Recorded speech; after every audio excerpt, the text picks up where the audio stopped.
ஒரு Madhubala type code வந்து எப்படி ஸ்டிச் பண்ணுறது அப்படின்னு பார்க்கலாங்க. ஸோ நீங்கள் தனியாக கோட்டாகவும் தனியாக ஸ்டிச் பண்ணி போடலாம். அப்படி இல்லைன்னா ஒரு மேக்ஸியே நீங்கள் அந்த மாதிரி ட்ராஃப்ட் பண்ணி போடலாம். ஸோ இங்கே 40 சைஸ் இருக்கவங்களுக்கு எப்படி மேனிப்புலேட் பண்ணுறது அப்படின்றத வந்து பார்க்கலாங்க.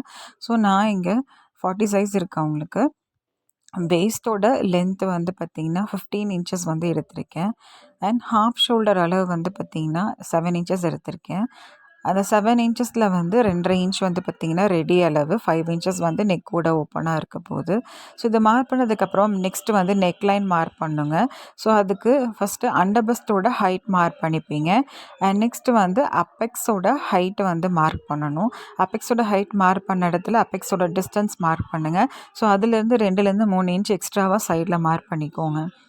அண்ட் மேலே நெக்கில் இருந்து ஒரு 3 இன்ச்சஸ் மார்க் பண்ணிவிட்டு ஒரு 1/2 இன்ச் வந்து இன்சைட் த நெக் மார்க் பண்ணிக்கோங்க. ஸோ இந்த 3 பாயிண்ட்ஸையும் வந்து கனெக்ட் பண்ணுற மாதிரி இந்த கர்வை போட்டு